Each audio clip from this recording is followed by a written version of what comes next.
Welcome back into your Alaska. Joe Cook here at the Sports Seat for you this Thursday evening with your local sports. The Yukon Quest is just a little over a week away, and a lot of different people from all walks of life are contributing to the 1,000-mile dog sled race. This afternoon at the DENALI Center, volunteers of the Quest who are no longer physically able to be out on the trail, they're still helping out. These volunteers sew and decorate blankets for the dogs that are dropped during the race. Now, those dogs are often far along the trail and they'll have a long trip back to their kennel, so an extra blanket is always good. 48 will be shipped to Whitehorse this week. Some have been volunteers for at least 20 years and they're still connected to the race. Yukon Quest Executive Director Marty Stewart presented these dexterous workers with a blanket of their own.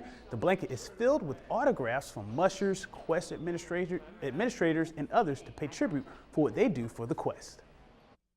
Thinking about the dogs mainly, that they'll be warm, so cold right now. That's the main thing. I just want to keep them warm, keep them happy. Well, it just brings you pleasure to do something for somebody else, even if it's a dog.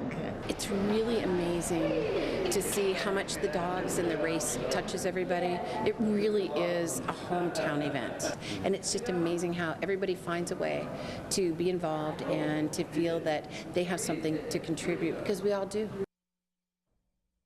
Well, it's not quite March, but this weekend's rifle match between #1 West Virginia and #2 Alaska will have a championship feel. The last time these teams met was in last year's national final, where the Mountaineers denied the Nanoks a national title. This season, Alaska is 7-1 and 2-1 in the Patriot Rifle Conference. Their only loss was by 7 to TCU on the road back in November without their full roster. They've won 4 matches in a row, and they've set a new program record of 4,711 points along the way. West Virginia, they are 8-0, and they've eclipsed 4,700 points 5 times this year. The match starts Saturday and Sunday at 8 a.m. Saturday at 2 p.m. the air final will be in the gym. This weekend could be a preview of the national championships in March at the Patty Center. Win or we lose, it'll be nice, of course, to win.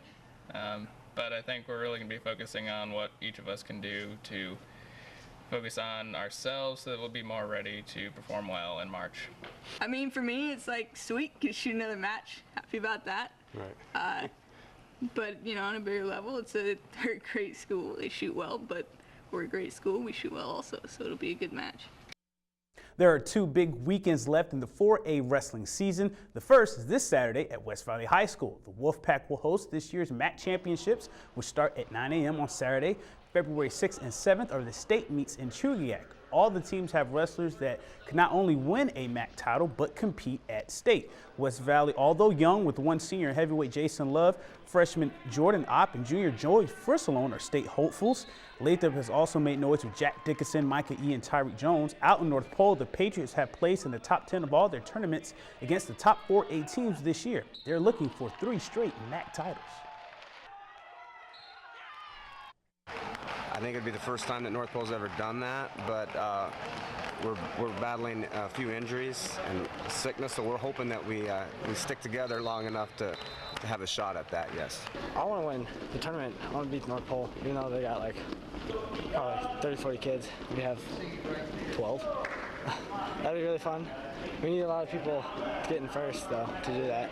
As a team, we have a couple of holes in our lineup because we don't have that many guys, but individually, we have some people that are going to do really well at state this year. I feel 4 or 5 guys that are looking really tough going into the late part of the season.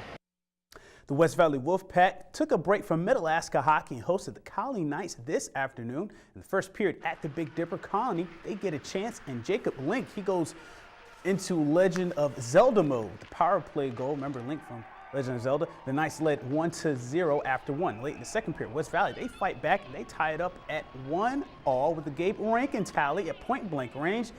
And that will be the score going into the third period. But Isaac Vincent, he scores for Colony at the 10:30 mark of the third. Goalie Joey Diltz did the rest for Colony. They hold on for a 2-1 win over the WOLFPACK. In the regular season, Greatland Conference hockey title was on the line Wednesday night in Delta Junction. The Huskies hosting the Monroe Rams. Both teams have 7-1 conference records. Delta led 3-0 at the end of 2 periods of hockey. They will go on to win this one 6-1 to move into first place. The Rams will need Hutch to beat Delta today for a possible share of that Greatland regular season title. And that's a wrap for sports. Mike Schultz is next with your full weather forecast, and we'll catch you next time.